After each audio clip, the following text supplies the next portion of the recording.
त्वञ्जय सततं श्री गोवर्धन पालयन जदासा। એકચ્યુઅલી આ રીતે લાઈવ કરવાનું કારણ એવું છે, તમને મારો અવાજ ના આવતો હોય તો મને જણાવજો. આ રીતે લાઈવ કરવાનું કારણ એમ છે કે અ, હવે ધનુર્માસની શરૂઆત થવાની જ છે અને એ પહેલાં હું પ્રોફેશનલી મારા ક્લાસીસ ચાલુ કરી રહ્યો છું ઓનલાઈન. તો મને એમ થયું કે ઓનલાઈન ક્લાસીસની શરૂઆત કરીએ એ પહેલાં કમસે કમ જો કંઈક પણ મુહૂર્ત કરવું હોય તો પ્રભુના નામથી જ કરવું જોઈએ. તો એક નાનો અમથો સ્ટુડિયો જેવું છે અને ત્યાં રેકોર્ડિંગ કરી રહ્યા છે. રાતનો સમય છે એટલે થોડોક અવાજ હું ધીમો રાખું છું, આજુબાજુવાળાને પણ હેરાનગતિ ન થાય. મારો અવાજમાં કંઈક ઇસ્યુ હોય તો મને હવે ખબર નહીં કેમ કરીને જણાવશો. આપણે એમ માનીએ કે અત્યારે તમને અવાજમાં ઇસ્યુ નહીં હોય, ત્યારે કદાચ સાંભળવાવાળા પણ બહુ ઓછા લોકો હશે. કદાચ રેકોર્ડિંગમાં કોઈ પ્રોબ્લેમ તમને લાગે તો મને કાલે જણાવજો ખાસ કરીને.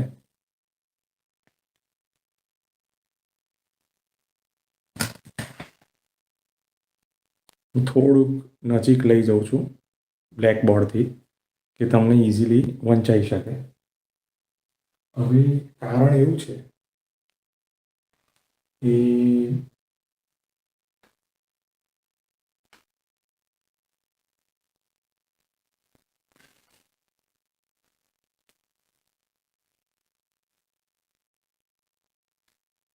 આપણે સેવા વિશે એક તો ઘણું ડિસ્કશન કર્યું હતું અને સેવાની ભાવનાની પણ ચર્ચા કરી હતી.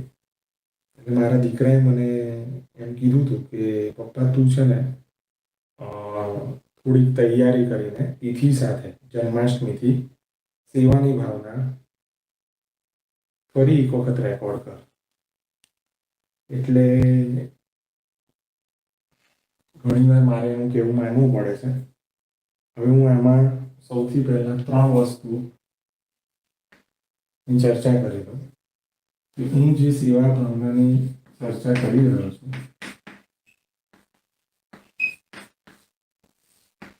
આ સંપૂર્ણ રૂપથી મૌલિક છે. એટલે કોઈ પણ ઘરની વિશેષ પ્રણાલિકા આની સાથે જોડાયેલી નથી. એના 2 કારણો એમ છે કે હું જે તમને સેવાનો પ્રકાર બતાવી રહ્યો છું એ સેવાની ભાવના બતાવી રહ્યો છું, સેવાનો પ્રકાર નથી શીખવાડી રહ્યો. સેવાનો પ્રકાર તમને ધવલભાઈની વિડીયો પરથી મળી જ જશે. એટલે મારું ઇન્ટેન્શન તમને કોઈ પણ દ્રષ્ટિએ સેવા પ્રકાર શીખવાડવાનો નથી.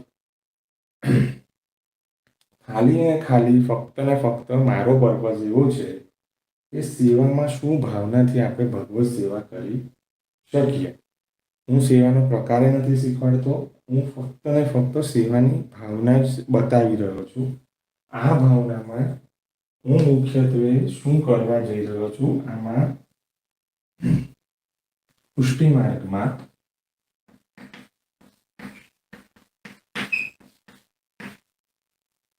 મૂળ રૂપથી 7 બાળકોના દ્વારા 7 સ્વરૂપની પ્રણાલિકા માનવામાં આવે છે. અને જ્યારે આપણે નામ લેતા હોઈએ શ્રી ગોવર્ધન પાદ યુગલમથી, શ્રી ગોવર્ધનનાથ પાદ યુગલમ હૈયમ ગવિના પ્રિયમ, એની જ્યારે આપણે આખી પ્રણાલિકા સમજવાનો પ્રયત્ન કરીએ તો એની અંદર જે સ્વરૂપો આવે છે એ સ્વરૂપો છે શ્રી ગોવર્ધનનાથજી.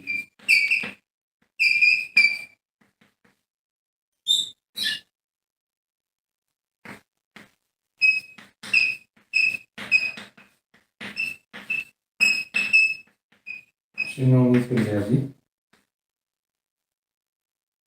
હું બાકીના સ્વરૂપોના નામ ભૂલી લઉં છું. મારા અક્ષર અને મારી જોડણી પર જશો નહીં. શ્રી મથુરાધીશ પ્રભુ શ્રી વિઠ્ઠલનાથજી, શ્રી દ્વારિકાધીશ પ્રભુ, શ્રી ગોકુલનાથજી, ગોકુલચંદ્રમાજી, શ્રી બાલકૃષ્ણલાલજી, શ્રી મદન મોહનજી, શ્રી નટવરલાલજી, હવે જે ષષ્ઠ નિધિ છે એમાં બાકીના 2 સ્વરૂપો પણ આવી જાય, શ્રી કલ્યાણરાયજી, શ્રી મુકુંદરાયજી. એટલે એમ ગણતરી કરવા જઈએ તો આપણે પાસે ટોટલ 12 સ્વરૂપ થાય છે. હવે રાસના દ્વાદશ અંગ છે. રાસના દ્વાદશ અંગ છે.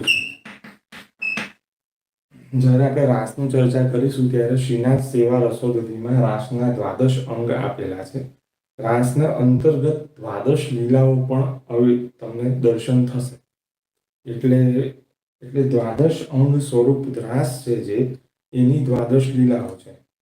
જો એમ સમજીએ કે અષ્ટકૃષ્ણની વાત થાય, 8 કૃષ્ણની વાત થાય, તો 8 કૃષ્ણની વાત કરીએ તો 7 સ્વરૂપ, 8માં શ્રીનાથજી, એ ભાવથી પહેલું રાઉન્ડ 8 કૃષ્ણનું થાય.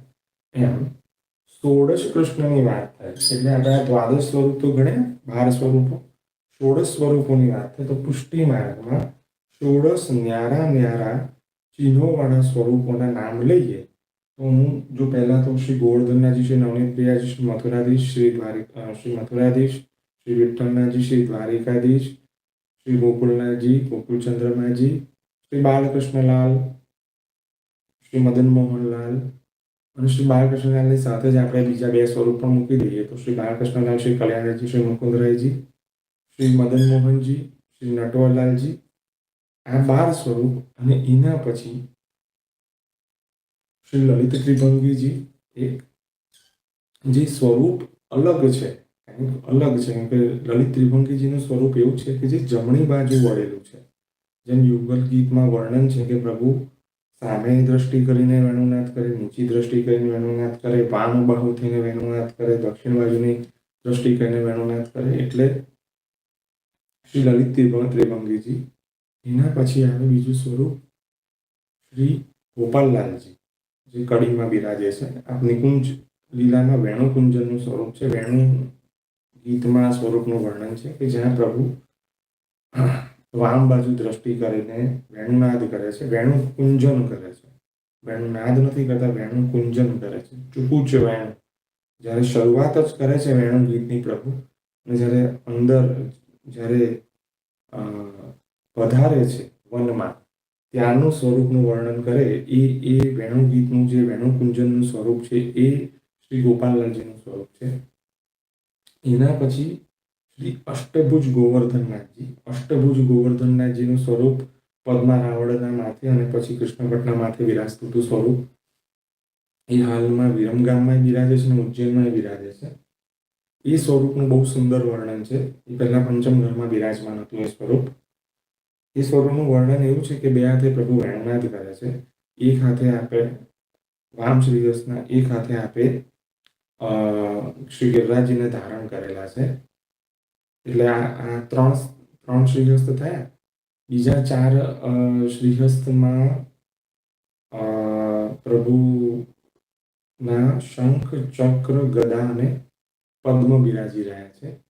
અને એક શ્રીહસ્ત આપશ્રીનો ખાલી છે, જેનાથી આપશ્રી દૈવી જીવોને આશીર્વાદ આપી રહ્યા છે કે દૈવી જીવો પાસે દાન માંગી રહ્યા છે, કેમ કે નીચેનો ભાગ છે ખાલીનો. તો એમ 8 શ્રીહસ્ત છે આપશ્રીના. અને આપશ્રીના જ અંદર, આપની જ કંદરાની અંદર ઉપર શ્રી ગિરિરાજે વિરાજે છે, નીચે 2 બાજુ, એક બાજુ શહેનાઈ વાદન અને એક બાજુ ઢોલ વગાડતા, નગારા વગાડતા 2 વ્રજ ભક્ત છે. નીચે ગાયો છે. એટલે બહુ જ સુંદર અદ્ભુત સ્વરૂપ છે. ખૂબ નાનું છે અને ખૂબ અદ્ભુત સ્વરૂપ છે. એમાં શ્રી અષ્ટભુજાજી. અને છેલ્લું સ્વરૂપ શ્રી શ્યામ મનોહરજી, જે હાલ ચોપાસનીમાં બિરાજે છે. એ સ્વરૂપ સુરદાસજીનું સેવ્ય સ્વરૂપ છે. જેવું ઘણાને ખબર નહીં હોય એ વાતની.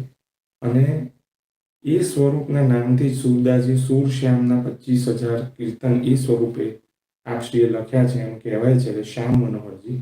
અને 16 સ્વરૂપ, 16 કૃષ્ણનો જે રાસ છે એ 16 કૃષ્ણના ભાવના રાસરૂપ. આ સેવા ભાવના મારી મૌલિક ચિંતનની છે. આને કોઈ લેવા દેવા કોઈ સાત ઘરની પ્રણાલિકાઓ સાથે નથી. આ શ્રીનાથ સેવા રસોદધીનો ઘણો ભાગ છે. એમાં ઘણા બધા નિધિ સ્વરૂપોની પ્રણાલિકાના અમુક અમુક દિવસના શૃંગાર આમાં લીધેલા છે.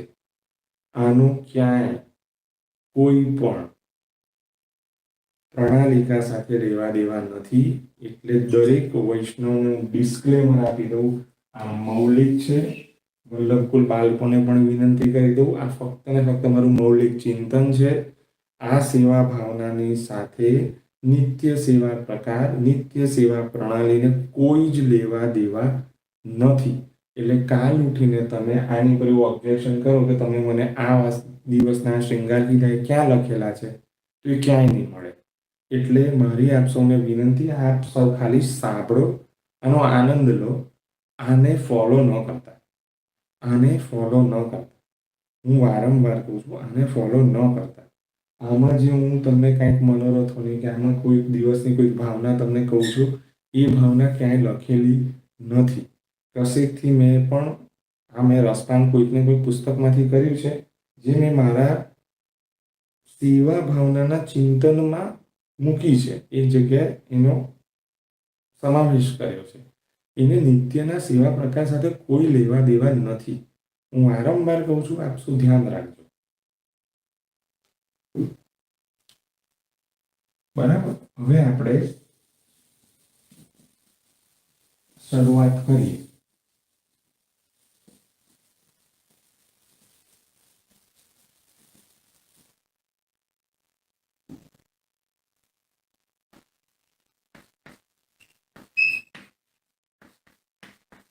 ભાદ્રપદ ચતુર્દશીથી પ્રભુની પ્રાકટ્ય લીલા.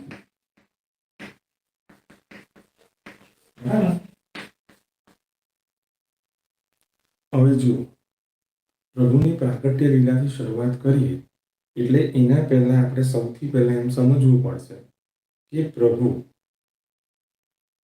આપણી ઘરે બિરાજતા પ્રભુની અંદર, જો હું એમ અહીંયા કહું ને કે આજના દિવસે મથુરાધીશ પ્રભુની ભાવના કરી, એટલે કે મથુરાધીશ પ્રભુ નથી પધરાવાના, આપણા પ્રભુમાં ફક્ત એક ભાવના કરવાની છે.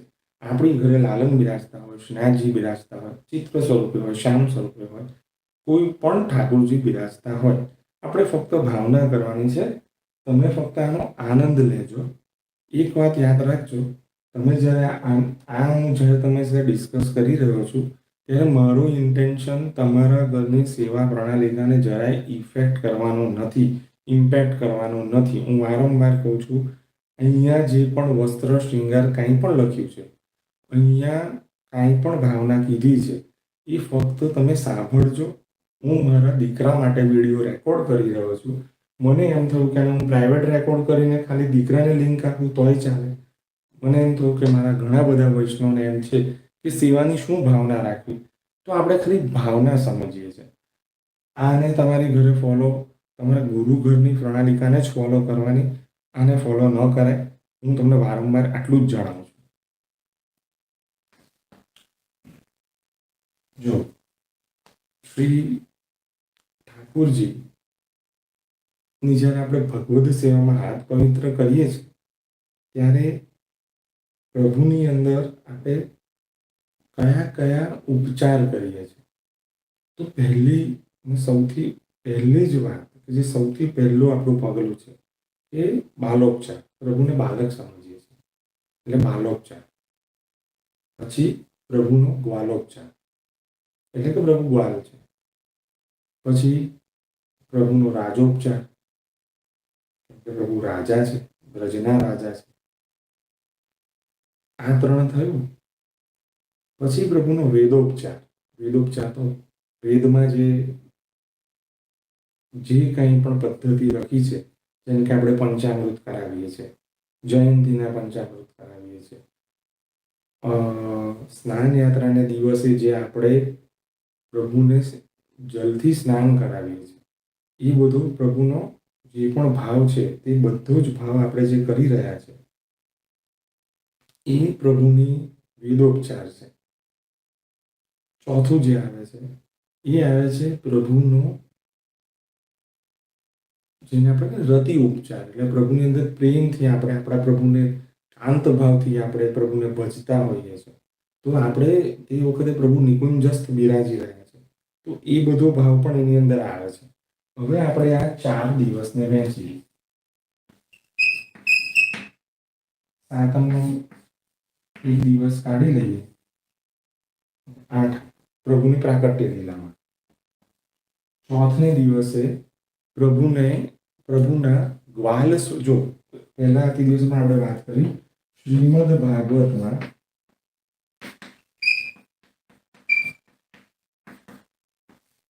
જન્મ પ્રકરણ સુબોધનીજીમાં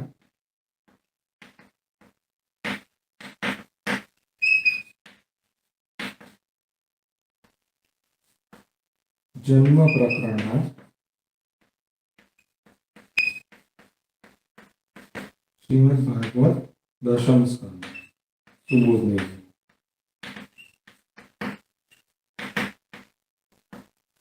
મારા અક્ષર અને મારી જોડણી પર ના જશો.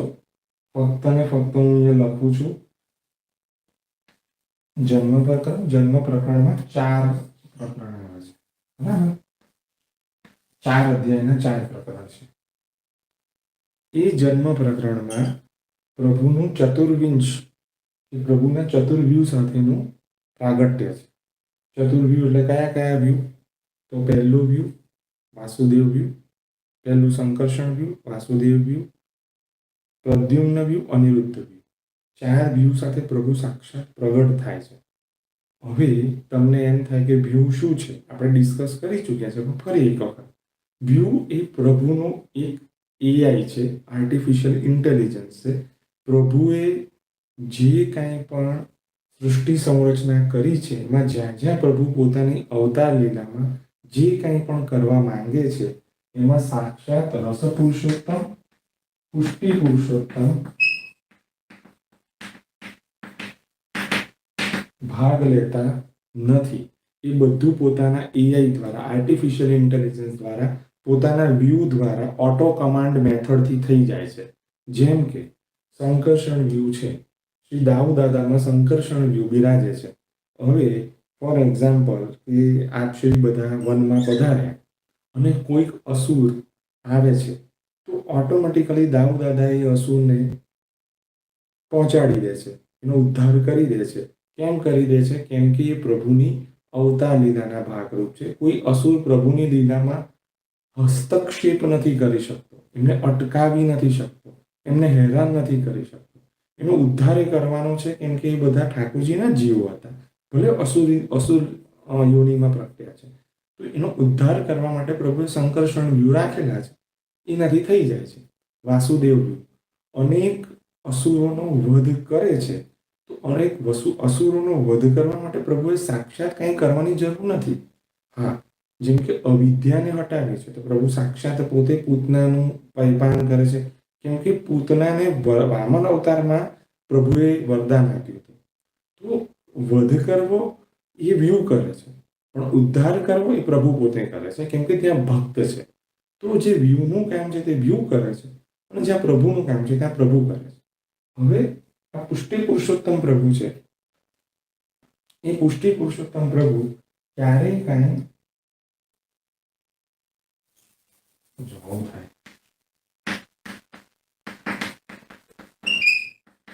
જાતે ન કરીને એ બધું જ કાર્ય વ્યૂહ પાસે કરાવે છે, જે પોતાના અવતાર લીલાના કાર્ય છે.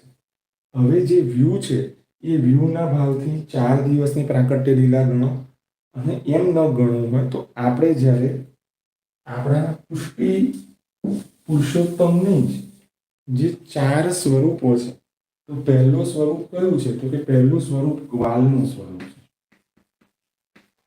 જો સૌથી વધારે પ્રભુ જે સેવાનો પરિચય કે લીલાનો પરિચય આપે છે તે ગ્વાલ તરીકે આપે છે. એટલે શ્રી મથુરાધીશ પ્રભુની લીલાથી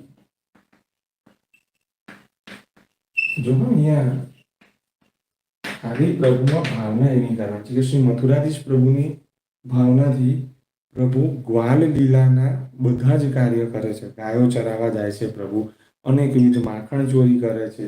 આ બધા જે કાર્ય પ્રભુ કરે છે એમાં પ્રભુ ગ્વાલ છે. એટલે જે આપણે ગ્વાલોપચાર કરીએ છીએ ત્યારે પ્રભુની અંદરનો જે ભાવ છે એમાં ચતુર્ભુજ સ્વરૂપ શ્રી મથુરાધીશ પ્રભુનો ભાવ રાખો. હવે પ્રભુ નિકુંજમાં બિરાજમાન રાજા છે, રાજોપચાર જેને આપણે કહીએ. હવે છે ને શ્રી મથુરાધીશ પ્રભુની જે તમે કહી શકો કે સ્વરૂપ ભાવના, એમાં એવું છે કે શ્રી મથુરાધીશ પ્રભુ એકવાર શ્રી સ્વામીજીની ત્યાં માખણ ચોરી કરવા પધારે. જો આ ભાવના મેં ક્યાંક જોયેલી છે, મને ખબર નથી, એટલે તમે પાછા એવું કમેન્ટ ના કરતા કે તમે ક્યાં વાંચી છે.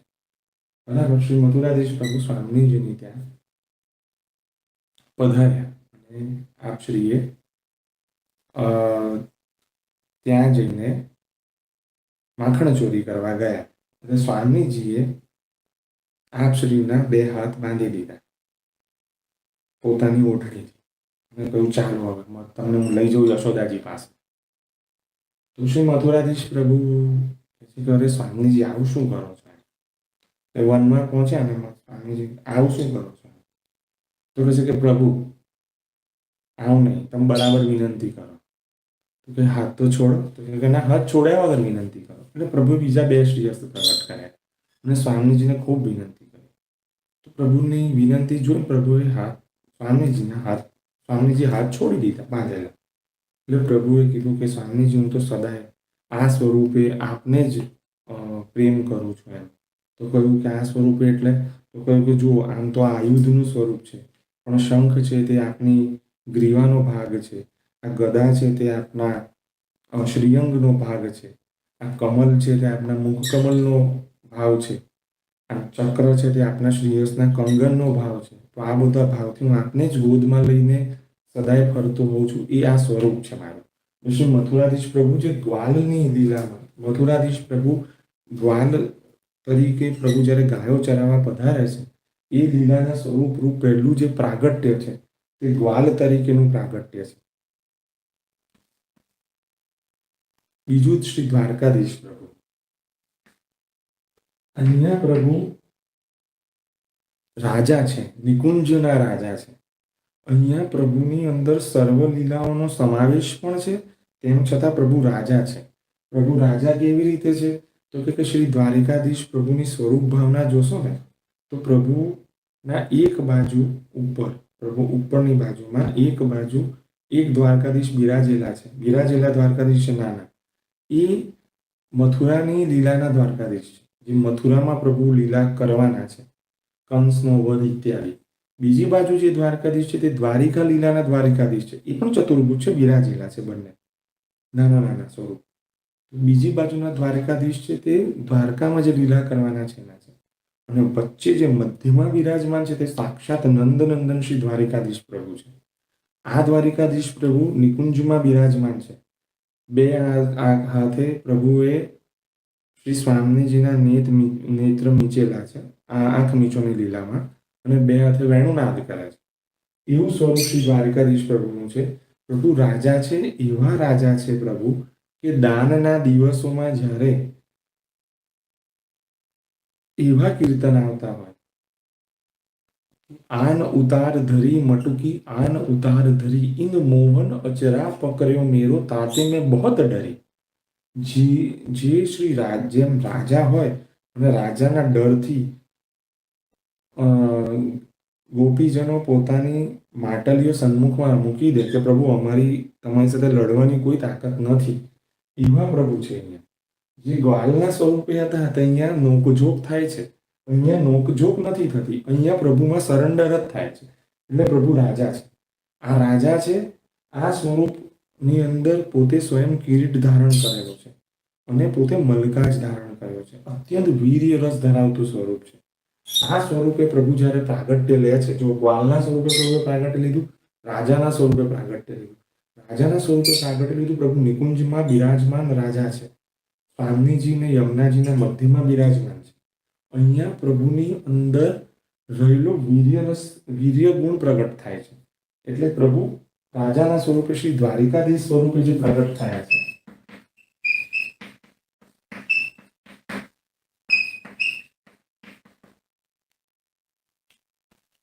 છઠને દિવસે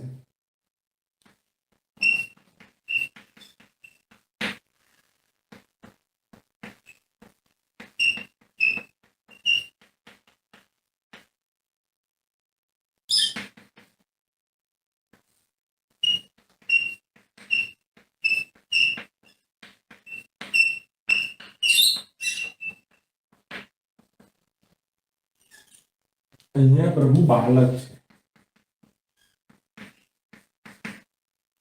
અહીંયા પ્રભુ બાલક છે, અહીંયા પ્રભુ બાલક છે. અહીંયા પ્રભુ બે સ્વરૂપે પ્રગટ થાય છે, શ્રી બાલકૃષ્ણલાલનું અને શ્રી નવનીતલાલનું સ્વરૂપ. આ બે સ્વરૂપોની મુખ્યત્વે કેમ વાત થાય છે?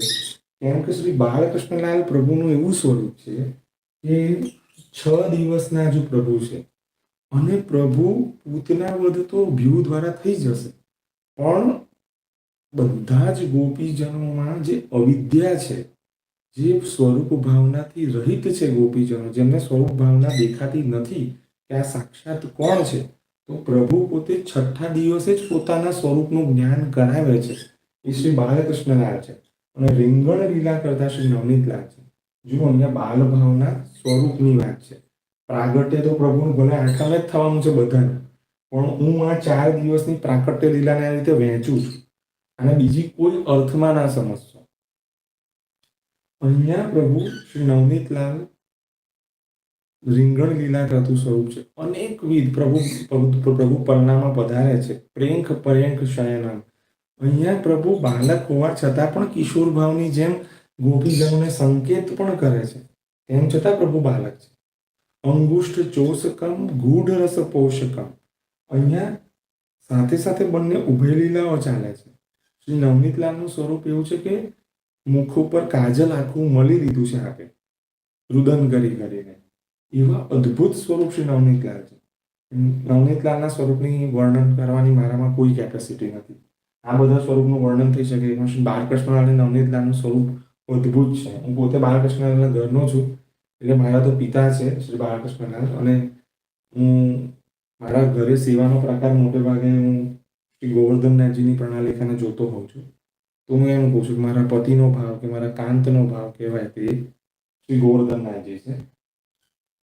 શ્રી નવનીત પ્રિયાજીની કોઈ જ ચર્ચા થાય એમ નથી, પણ શ્રી નવનીત પ્રિયાજી જ મૂળભૂત સ્તોત્ર છે, સ્ત્રોત છે, બોલવામાં ભૂલ થઈ, સ્ત્રોત છે ગ્રહ સેવાની પ્રણાલિકા. તમે ઘરુ વાર્તા જોશો ને, તો ઘરુ વાર્તામાં એક એવો પ્રસંગ આવે છે કે શ્રી મહાપ્રભુજી રાજભોગ ધરતા હોય છે ને, ત્યારે એમને એમ થાય છે કે નવનીત પ્રિયાજી હજુ સુધી પધાર્યા નથી. આટલા સ્વરૂપ બિરાજમાન હોવા છતાં આપનું મન શ્રી નવનીત પ્રિયાજીમાં હોય છે. અને જ્યારે જેવા બહાર જાય છે ત્યારે ગજ્જન ધાવન શ્રી નવનીત પ્રિયાજીની સંપુટ શ્રી મહાપ્રભુજીને સોંપે છે કે હું નવનીત પ્રિયાજીને એમની આજ્ઞાથી પધરાવીને આવ્યો છું. એટલે શ્રી નવનીત પ્રિયાજી અને શ્રી બાલકૃષ્ણ જે બાલ ભાવના સ્વરૂપ છે, તે ગ્વાલ, રાજા, બાલક કે બાલ ભાવ. 7મને દિવસે પ્રભુનો ષષ્ઠી ઉત્સવ.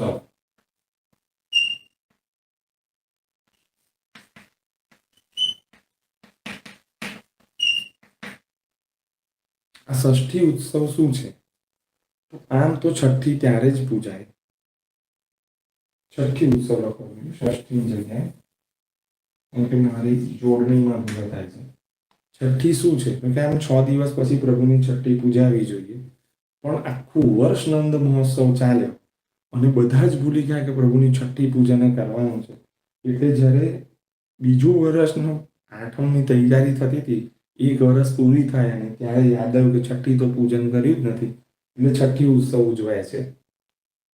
અને 8મ ને 9 જન્માષ્ટમી અને નંદ મહોત્સવ.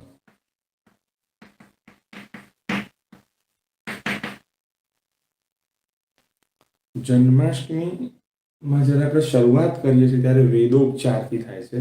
એટલે વેદ પ્રસિદ્ધ પુરુષોત્તમને આપણે પંચામૃત કરાવીએ છીએ. અને જ્યારે રાત્રે પ્રભુનો જન્મનો સમય 12:40નો છે, એ સમયે જ્યારે આપણે પંચામૃત વેણુજીને કે ખેલનાલાલને કે શાલિગ્રામજીને કરાવીએ છીએ, ત્યારે પ્રભુના જન્મના ભલે બધે ચારે બાજુ જન્મ તો થયો જ છે, પણ સાથે સાથે મહાભોગ ધરતી વખતે સાક્ષાત નિકુંજ લીલામાં સ્વામીજીના હૃદયમાં બિરાજમાન રાધારમણ પ્રભુ, સાક્ષાત શ્રી ગોવર્ધનનાથ, શ્રી એટલે સ્વામીજી, શ્રી ના નાથ શ્રીનાથજી જ્યારે સાક્ષાત નિકુંજસ્થ પ્રભુ આપણા મધ્યમાં પધારે છે, પ્રાકટ્ય લે છે આપણા બધાના હૃદયમાં, એ ભાવથી આપણે મહાભોગ ધરીએ છીએ.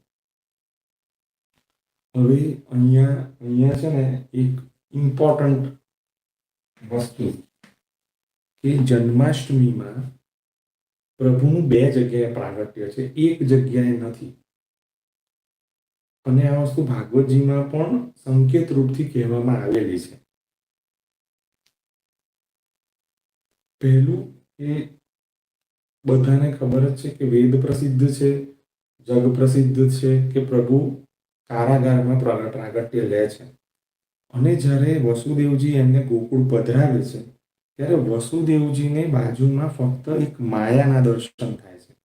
હવે પ્રભુ પોતાની યોગ માયાના બલથી પ્રભુ પોતાનું પુષ્ટિ પુરુષોત્તમ સ્વરૂપ જે યશોદાજીની ત્યાં પણ જન્મ્યું છે એના દર્શન કોઈને કરાવતા નથી. એટલે આપણે ત્યાં 12 વાગે ન કરીને 12:40 જન્મ અમુક ઘરોમાં થાય છે. 12, 12:15, ઘણી જગ્યાએ 12:20, 12:40 સુધીમાં, એક ઘડી પછી, એક કાલાવચ્છિન પછી કે 2 ઘડી પછી આવો કોઈ ક્રમ છે. અને આ ક્રમ અનુસાર આપણે એમ માનીએ છીએ કે યશોદાજીની ત્યાં પણ પ્રાગટ્ય થયું છે. અને આ બંને સ્વરૂપ જ્યારે વસુદેવજી માયાને પધરાવી જાય છે પછી જ એ બંને સ્વરૂપ ભેગા થઈ એક સ્વરૂપ થઈ અને પછી જ નંદ બાવાને ખબર પડે છે કે અમારી ઘરે લાલનનો જન્મ થયો છે સવારના સમયે.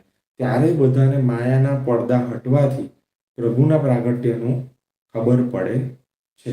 એટલે જન્માષ્ટમી બહુ વિશેષ ઉત્સવ છે. એ દિવસે મહાભોગ જે ધરાય છે તેમાં 4 યુદ્ધાધિપતિ ભેગા થઈને પ્રભુને તિલક કરે છે, પ્રભુને પીતાંબર ઓઢાવે છે અને પ્રભુને કહે છે કે પ્રભુ હવે વ્રજલીલાની શરૂઆત કરો. એ ભાવથી જન્માષ્ટમીનો ઉત્સવ આપણી ત્યાં ઉજવાય છે. નંદ મહોત્સવ તો ક્યાં કહે ને, આટલી વાત આપણે પ્રાગટ્ય લીલાની કરી. હું અહીંયા આ વિડીયોને એટલે અટકાવું છું કેમ કે મારે હજુ બાલ લીલા પર જવું છે. પણ મને એવું છે કે પહેલાં હું એમ જોઈ લઉં કે વિડીયોમાં વોઇસની ક્વોલિટી કેવી છે. તો હું બાલ લીલાનો વિડીયો આજે બનાવું, નહીં તો પછી બાલ લીલાનો વિડીયો આપણે એક વખત માઇક કે કશુંક આવી જાય એના પછી બનાવીશું. આપ સૌને ભગવત સ્મરણ. ત્વં જય સતતમ શ્રી ગોવર્ધન પાલય નિજ દાસન.